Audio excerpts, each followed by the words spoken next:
You know, we're travelling around like 2 weeks ago. Just got off holiday, got back from Cyprus, and Mark Efron wanted 10 rounds sparring. So, you know, 2 weeks out from his British title defence, so we got 10 rounds in straight away.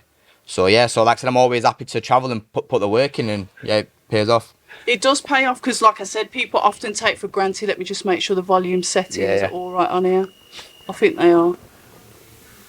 You know, with cameras falling over, volume settings. Sabotage. I tell you what, no comment. No comment. But yeah, putting in that work, Mark Efron, and obviously Saturday we can go to Saturday. That, you know what, I'm happy that Jack Cullen won, you know. Yeah. Yeah, I am, because I've seen him, you know, he was here for a bit, then he like disappeared. He came back, he's had a couple of losses. You know, he's fought sort of like on the small wall, come back again, and he's got this win. Yeah, I think a lot of people wrote him off for that fight, to be honest. Everyone that I would talk to was saying Efron, but a few people asked me, and as much as I like Mark Efron, I'm, you know, good mates with him and obviously stable mate, I said that I think Cullen's, obviously after sparring Mark, I thought Cullen will win. And I told my manager that, and he said, and he went best of pleased with saying that. But, you know, that always being truthful, but I didn't think it was going to go the way it went. I thought he might win on points. Or I thought he'd win on points, but I thought Mark could stop him because he can punch Mark. But, you know, he got a very good stoppage with the 3rd or 4th round. Really good win for him, you know. They're a good team, solid team. And we're saying straight after, as soon as I've got to focus on my fight in 4 weeks' time. But after that, that's definitely going to be a fight I'm going to be chasing, 100%. Yeah, I forgot. Your weight division in the UK is really tasty. Yeah. I mean, we saw what happened with, remember the last time you were out, Zach Chelly? Yeah, Matt Jeffers, yeah. Yeah, talk to us about that. Yeah, so that, to me, I was a bit shocked by that result. Yeah, well, I was shocked as well. I didn't think Jeffers was going to win. Again, I sparred him a week or two before that fight, Jeffers, and I said to Kevin Marie, I said, I think Zach Chelly's going to win. Bearing in mind, Chelly's just had a 10-week camp, Jeffers on 2-week notice, so that's one of the reasons why. But yeah, again, but Jeffers is a good kid, very talented kid. But yeah, they're actually going to try and build the fight for me and Chelly after that. Well, it makes sense. Yeah, exactly. As soon as I went back, got a shower, getting ready, and the boxer team are like, as soon as you're ready, come ringside. You're going to get in the ring when Chelly's with Chelly when he wins. And I was like, oh, has he won already? And they went, oh, no, not yet. And I was like, all right. So literally, I was ready, walking down ringside. Next minute, I hear Jeffers' name getting called out. So obviously, that's the fight that I kind of missed. That would have been a big fight, you know. Would have probably got that for a title, but it probably would have been Chelly instead of Germaine Brown. But you know, he got his loss and see what it goes from here. But yeah, so I've got a solid fighter in Germaine Brown in just under 4 weeks now. So, you know, I've got some good sparring in today. We've got a few more spars coming up, training hard for that. You've got to focus on Germaine Brown. You know, he's a solid fighter. Only lost twice, never been stopped, never been put down, anything like that. He got a good win a few weeks ago. I think he knocked the guy in the 4th round. So yeah, I've got a solid fighter in Germaine Brown. And it's like I said, as soon as I signed a boxer, I said I want good domestic fights straight away. You know, Boris Crichton, I think he was ranked 12th when I fought him in UK. Germaine Brown, I think he's ranked 10th now, former English champion. So, you know, it's a good fight. And then after this, hopefully, but if we get Cullen or someone else who's got a title, we'll see what happens. I did like your last fight because to me that was what you needed. 100%, you needed to get those rounds in because you're someone that's going in there and getting them out there early. Yeah. But you've always said, I want to challenge. I want to step up. So to me, that was the perfect fight for you at that time. Talk us through that fight because I think you got absolutely bombarded by media after that. Yeah, I did. Yeah. Not that you was avoiding me, but nah, of course not. So that fight, you know, we saw him fight Lyndon Arthur on like 24 hours notice. He had a good fight with I've forgotten another super middleweight. I forgot his name, but you know, again, Boris is another solid fighter, solid domestic fighter. And as soon as I mentioned his name, as soon as I saw the fight with Lyndon, I said I'm in the hotel watching it with some of the box team, and I said, they were like, "Would you fight him?" I said, "Yeah, of course I'll fight him." Like, what do you mean? Like, ask me stupid questions, get it set up. So they made that fight, and yeah, but it were a good fight. You know, I think I rushed my work. I used to my style is a high pressure, high volume fighter. And don't get me wrong, I can box on the back foot. I can box very well. I can sit down on my shots. But I think that night I just focused on the moving forward and throwing a lot of shots. And you know, I'm missing. I just rushed my work, swimming my own work. Didn't control the distance very well. But like I said, I got a good 10 rounds out. I felt very fit. I felt good all the way through. There weren't a point of that fight where I thought, because everyone said to me before that I sparred, you know, I sparred a lot of like British champions, a lot of people, a lot of like champions, world champions, whatever, and they always say, oh, there, when you have a fight, you get into them 6, 7, 8 round championship rounds, that's when it hurts. And I felt good all the way through. So yeah, but like I said, it was a great learning fight for me. You know, I got cut in the second round or first round from a clash of heads. Got caught with some big shots, and apparently he's a big. I was told before he's a big puncher. Got my chin checked. Come through that, and then yeah, 10 rounds out as well. So overall good performance. But yeah, plenty of things learned from that fight. I was about to say, one of the things that you said there, you felt like you rushed your work, but how easy is it for like you to say, you know, you've got a game plan, you know what you want to do. Yeah. But then when it goes in there, something changes. What is it that makes a fighter rush the work? Because we've seen it with some fighters, and unlike you, they've come up short. Yeah, because it's dangerous. It can be dangerous to do that. Yeah, I think on 2 judges' scorecards, I was down like 1 round. So don't get me wrong, I dominated the fight, and I felt like I did in there. I dominated it. I won, well, very, very convincingly. But I think for me, it wasn't how I wanted to win. Obviously, I want to get the stoppage, and I always do. Everyone does, but yeah, I just think I was a little bit too eager for it. Okay. You know, we had like a game plan, and obviously not so much a game plan, but yeah, a bit of a game plan, and like the tactics that we did, and the shots that we tried, and how to defend and counter, and we did a lot of that. We did a lot of good stuff, which we worked in the gym, which obviously from outside you wouldn't really pick up on, but we did a lot of stuff we worked on, which we're happy about. But there was some stuff we could have done better, again the distance control and stuff like that. So yeah, like overall we're happy with it. You know, we've had plenty of things to come back and review, look at it again, and then yeah, just make me a better fighter and move forward. But the thing with me as well, like everyone always says, oh, you know, about, oh yeah, when you get to the 6th round, 7th round, you're not done over 3, 4 rounds. But I spar like 10 rounds. I'll do a few 10-round spars in my camp. I'll do 8 rounds. You know, try and get fresh guys as well to get the 4 rounds out. So I know I'm fit enough to do the 10 rounds and more, whatever. So for me, getting the 10 rounds in isn't an issue because I know I'm fit enough for it anyway. But that just proves to everyone else that I can do it as well. And it's good to see that. That's why I said I think that was the perfect fight at the perfect time, just to show that you can actually go through the rounds. Yeah, I know everyone wants to get the knockout. We love to see exactly, yeah. But it's still nice to see, okay, when he starts going for the championship level, can he actually go that far? Because like I said, we've seen some fighters come up short because they think they're getting guys out of there 100%. rapid. There's going to be like that for every fighter. But experienced fighters know the tricks. Yeah. They can read you better than sometimes you can read yourself. And like I said, that can make for a dangerous fight. Definitely. I think obviously that fight, like I said, it set me up very well for this Germaine Brown fight. Like I said, he's never been stopped, never been hurt. So, you know, again, this one could go the distance, but I've done that now already. And then again, potential Cullen fight. Again, a very experienced fighter, been around a long time. He's only 29 as well, so he's probably in his prime now. So he's still young enough. So that again will be a tough fight for me, but like I said, it's all about stepping up, taking these steps up, and I feel that's what I've done all throughout my career. You know, I fought a few journeymen early on, and then, you know, if you look at the people I fight in the records, and even the guys that I've stopped in the first round, second round, they're not guys that get stopped very often anyway. But yeah, so each fight a little step up, and that's what it's about, developing myself. You know, I'm far from the finished product. We've got a lot to work on. You know, I know that, my coach knows that. So yeah, that's why we're trying to get these fights, these steps up. Yeah, the business side of boxing. I mean, obviously Jack Collins got the British now, and he's in your sights. Do you think the British is something that you would go for at this stage, or is that something that we can build? Because there's still a few domestic British fighters that you can fight before you get to that British, or are you like, I want Germaine Brown and then I'm going for the British? For me, I wanted the English title first because I won the area a few fights ago, and then I wanted the English title. I want the British, then, you know, Commonwealth, European, international titles. So you want the traditional? Yeah, that's why I want to go. But you know, like I said, boxing's a business, and it's not. You know, I can say I want Cullen next, I want this guy next, I want this next, but in reality, you know, it's not really up. It is up to me, but it's not. I'm not the person that. The decision. Yeah, I'm not the decision maker. I've just said to him, whatever you guys need to do. You know, between my trainer, my manager Kevin Murray, and boxer Ben Shalom, you know, I trust in them. They'll do what's right for me, and they'll do what makes sense. So yeah, I've just got to believe in them. All I can do is just train hard and make sure I'm putting the work in and turn up. Yeah, I was about to say, sometimes you get like frustrated when, say, for example, you maybe want to push on a little bit further, but then you've got your team like reining you in. How do you have to deal with that mentally? Because you're used to, you go in the ring, you're solo, you're in control, you win fights. So when it comes to like outside of the ring, you've got people saying, hold on a minute, calm down a bit here, love, you got to do it this way. How do you deal with that?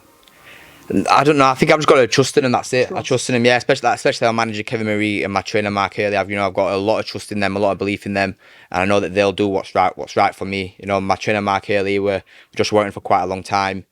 Kevin's been with a lot of fighters, very experienced, and and now obviously we've got the biggest platform, Sky Sports. So yeah, and box promotion. So yeah, so like I said, I trust in them, I believe in them, and between the three of them, I trust in them to make the right decisions. There's no point me stressing and. Because like even with opponents, my first couple of fights, my first fight with Boxer, they were trying to throw opponent names at me, and I said to my trainer and manager, I said, listen, I don't care. You guys know, how good I am. You know what I'm about. You know what I can do. Whether you guys choose me to fight, I'm happy with. Because they're not going to put me in with Beterbiev, my first fight on a big show at Boxer, but they know how good I am and what level I'm at. So like I said, I believe in them to make the right choice for me, and I don't care about. Oh, do you want this name? I'm not about pick and choosing. I know that they're not going to put me in with Beterbiev my first fight. So, I believe in them to make the right fights, to make the right time. And yeah, that's what I want. So I just let them deal with it and I just turn up. That's good, but it's a key word. It's trust. But we're going to go back to Saturday. Yep. We won't talk about my camera getting knocked over again because that hasn't bothered me. But what we're going to do is we're going to go back to Saturday. First of all, Florian Marku, because I thought that fight would have possibly had some rounds, but I don't know. What were your thoughts on that? I was looking forward to that fight. I didn't even watch it. I was on because it was on early. Yeah, I thought the show didn't start till 6, so I thought it'll be on about 6:45. So I was on M62 when that fight was on. I got there and they were like, "Oh, it's done." I said, "Oh, already?" I went, "Yeah, 53, 54 seconds." I was like, "Shit." So, but yeah, I've watched it back. I've watched it back since, and yeah, I thought we were gonna go a few rounds, but if it was a split right hand, weren't it? That set it off, and then just finished him off. Yeah, that film like Marco has got a very. It's funny. He's got a very like fiery attitude, but he's also he's respectful when he needs to be as well. And yeah, once he smells blood, that's it. Goes for the kill, doesn't he? And that's what he did. And so yeah, fair play. And a good team as well. Grant Smith, Dalton, all them. They're a top team. They're a top team down there. I've done plenty of sparring over at their gym, and they're a good team. So yeah, that were a good fight for them. Yeah, definitely. Moving on through the cards, Fraser Clark. I'll just talk about a couple of fights. Yeah. Well, Fraser Clark and Dave Allen then. Again, I only saw because I was actually doing I was in the Sky Studio for that. I was doing like a little that's how popular punditry thing. He was walking around in a cream suit and sunglasses, like he was just about to start like in a Puff Daddy R&B hip hop video. Someone put on Twitter. I seen on Twitter, Callum Simpson looks like a Puff Daddy from Poundland. And I swear to God, yeah, I swear down. Imagine that. Yeah, but I will laugh at it. Probably you that really it sounds a bit suspicious that. But nah, but I'd laugh at something like funny. But yeah, so I was just sat ringside watching the fights, and they're coming after me if I want to do a little bit of punditry, like commentary stuff, a little interview on the Mark Efron Cullen fight, and with George Groves, and it's Anna Woolhouse, I think it was. But yeah, so I was on there, so I didn't really watch the fight properly, but I seen like the last 2 rounds. I've heard people say there were some low blows and some that it wasn't, but I've not watched that fight back yet. But low gate, I think sometimes. I mean, personal opinion, I don't know. But I've seen other people are saying that they just did it on a purpose to get the rematch as well. Really? Yeah. It's big money. Big money for him. Yeah. Not that Fraser did it on a purpose. That Allen pulled out on a purpose. Right. Okay. To get the rematch. I think what's his name? The promoter from Sheffield. I forgot his name. Dennis Hobson. He was calling for the rematch straight away. Really? Yeah. And Fraser was saying, no, they're not daft. They've pulled out because they know there's big money in a rematch for him. But I don't think they'll get the rematch. I think Fraser will move on from that now. I think he needs to. What do you think he should be doing next? Do you think he should be going for the British? He would have thought so. Yeah, he would have thought so. But again, I know that's what he'll be wanting. But there's a business side of it. He's not the one that calls the shots. He's got to obviously be advised by his team, and I'm presuming that boxers invested a lot of money in him. And they might not want him to take risky fights too early. But, end of the day, he's had a very big pedigree, amateur. So, yeah, you'd think he'd want to... Well, I know that he personally wants to push on, but, again, he's not in the... It's hard, yeah. It's hard, yeah. Yeah, and then the final fight, then. Yeah, Eubank Smith, yeah. It was a good fight. To be fair, I thought Eubank were going to win the first one, and then when I got asked about the second one, I thought, I'm going to have to go Smith. He beat him the first time. Again, he wasn't the favourite, and then this time Eubank turned up, didn't he? He turned up, dominated it from the first round pretty much, and I think when he knocked him down in the fourth, I don't think Smith recovered. I don't think his legs. Because we were literally sat like bang next to his corner, and we seen him like tapping his legs and saying something to his coach, and his coach were like smacking his legs and stuff. So I don't think his legs had been right from the 4th round. And then he looked like he went over his ankle a few times as well, so they didn't look too sturdy. But he's a tough fighter. He's stuck in there, but yeah, Eubanks landed a good shot and managed to get the finish. Referee had to jump him, didn't he? But I think that was right. Some people say it was a soft stoppage, but it were getting a bit of a beat down from mid rounds. Yeah, it were only going one way. I think a couple of people said it should have been stopped earlier. That's the thing. Yeah. So many different people have so many different like thoughts on it. I mean, I thought it was a fair stoppage. Yeah, 100%. Yeah. I think it should have been stopped earlier. I did look at Liam Smith and I thought, what's up with his legs? Yeah. Don't say that from early. Not making excuses. It's just an observation. Yeah, I think his legs are gone from the shot in the 4th round. I think that's what it is because yeah, I think he's like say walking back and he was shaking his legs. So I think his legs are gone from the big shot that he got dropped with the uppercut. So I think that's obviously what it wasn't a case. He were injured or anything like that. It was from the shot. So if fair enough. That's what it's boxing. That's what happens. But yeah, and I think some people say it's a soft stoppage because they know how tough Smith is, and he would have stayed in there all night if he had to. But again, we're getting a bit of a beat down, wasn't it, from mid rounds onwards. So yeah, I think a good stoppage. But yeah, a good night, massive atmosphere. About 20,000 odd in Manchester. It's a little bit busier than the last 2 times I've fought there. I think when I've been there, it's only been like 6,000 or 8,000. But yeah, we're a big show. We're good. It was a good night. Yeah, good night. What do you think Eubank should do next? I'd like to see him fight Ben. Same. I think that's the fight to make. I don't know what the situation with Ben is at the minute, but that's obviously the fight everyone wants to see. So hopefully they can make that. If not, I don't know what else I'd want to see. If I don't even know. Khan's name's been thrown in the mix, but I thought they're both retired. Yeah, Khan's. I don't think Khan will be coming back to fight again. I can't see that. I'm sure he's got like a ban anyway. I'm sure he's got a ban. Yeah, but even though he retired, Kell Brook, I would have loved to see that fight. Kell was a bit younger. Yeah, I feel like Kell's much better boxer than him. Would beat him. Every day a week a few years ago, but now I feel like it'd be. I'm not saying that Eubank would win, but it'd be an easier fight to win now. And I feel like, probably wouldn't get as much credit now after beating Kell, and I wouldn't like to see Kell go in there now and get beat when he's the better man really. But obviously, it's just not really there. He's a bit past it, innit? Well, that's what I'm saying. It's tough for you fighters, and I think we can end it there because at the end of the day, when does a boxer ever switch off from being a fighter? Yeah. When somebody's saying to you, like after you've had like 10, 15 years experience in the game, and then obviously you got the fresh ones coming in and they're sitting there, well, Callum Smith's had his day, and then you're watching that arm and thinking, Callum Simpson's had his day. Callum Simpson's had his day. Nah, it's not good that. But yeah, anyway. But yeah, This is Callum Simpson, and I'm Abs of October Red. Simpson. I'm just going to start calling you Simpson. That's it. Yeah, don't leave the Callum out, so you get mixed up. Because I'm going to get mixed up. That's it. You could say I'm getting a bit old, because I am nearly 50. So maybe. Be the onset of old age. Possibly. Beterbiev and Smith then. Yeah. Your predictions on that? What a fight. Beterbiev, late stoppage. I'd say late stoppage. Yeah, I'd say I think Smith's a solid fighter down at super middleweight, and I think he'll carry it well at light heavy. But for me, I think just after sparring Beterbiev, I've never been hit by anyone like him, and I just and even now I think he's 39 in January. Yeah. Or I don't know if he's 38 now or 39 now, but I think he's going to be 40. Yeah, one of them two. But yeah, just he's still he was still sparring good, putting in some good work, and he's just his work rate. Yeah, he is.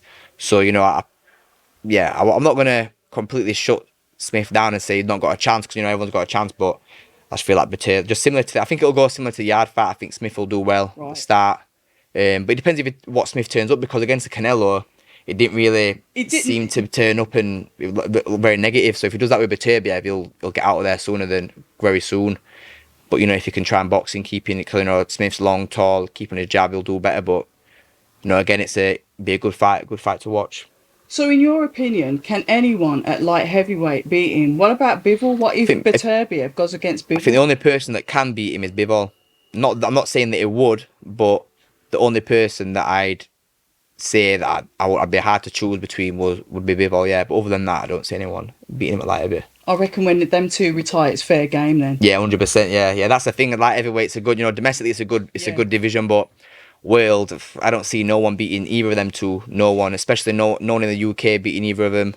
No one in, no light heavyweight that I've seen anyway. Let people in UK just keep fighting between themselves, and then when them two are retired, then try and go for the world titles. But I won't waste my time if I were them now. Yeah. Predictions on Buatsi Aziz. I don't know. I've met them both, and they're both really good guys, top guys. But I think I'm gonna go for Aziz because just he's got good momentum. It looks like he's got that dog in him, and he's been engrafted. Area champion, English, British. He's been doing it, they're stepping it up.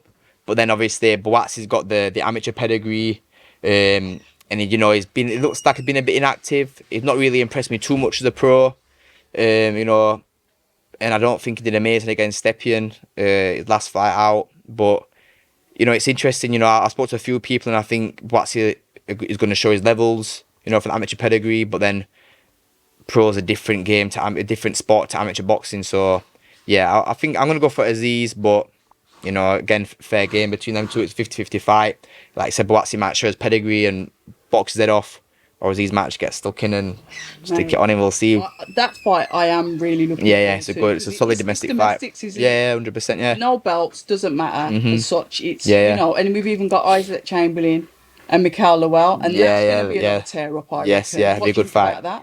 I've not really seen. Is it Lowell? Is it Lowell? Yeah. I've never seen him box. I've never seen him fight, to be fair. But he's got power. But I've seen Germaine Chamberlain. Sorry, not Germaine. Chamberlain. I've seen him a few times. He gets names wrong too. Now I've got Jermaine Springer, a cruiserweight. It's one that I know from up north. See. Isaac Chamberlain. Don't switch it around on me.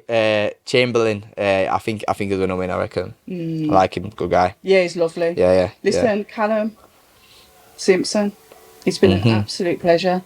Until the next time. Thanks for your time. No worries. Sparring as well. No worries. It's only because he ran from me on Saturday. A bit out of breath. Callum Simpson on Instagram, Twitter. Are you on TikTok as well? I am, but I don't really put too much on. I've been told I need to start posting stuff up, but I've got some bits. Okay. Oh, wicked. Yeah. Nice one. Nice one, class. Wicked. TikTok tomorrow or something. Then yeah. Yeah. On Twitter, Instagram, Facebook. Whatever, any social media, everything, email me, whatever you want to do. Email, fax, whatever you want to do, Bebo, whatever, RuneScape. Nah, not MySpace, or BBM. That's even if I never had a BlackBerry. Couldn't afford one, wasn't allowed one. But probably the best ones that ever came out. The Sony Ericsson for me. Sony Ericsson, but the flip one or the pull up one, the Bluetooth and infrared. Bloody hell. That's the one. 26, me. 26. Were you when all that was happening then? Yeah, pretty much. I was about to say those. 96. 96. Jesus Christ. There you go. October Reds, Callum Simpson. You know what to do. Thank you. Thank you.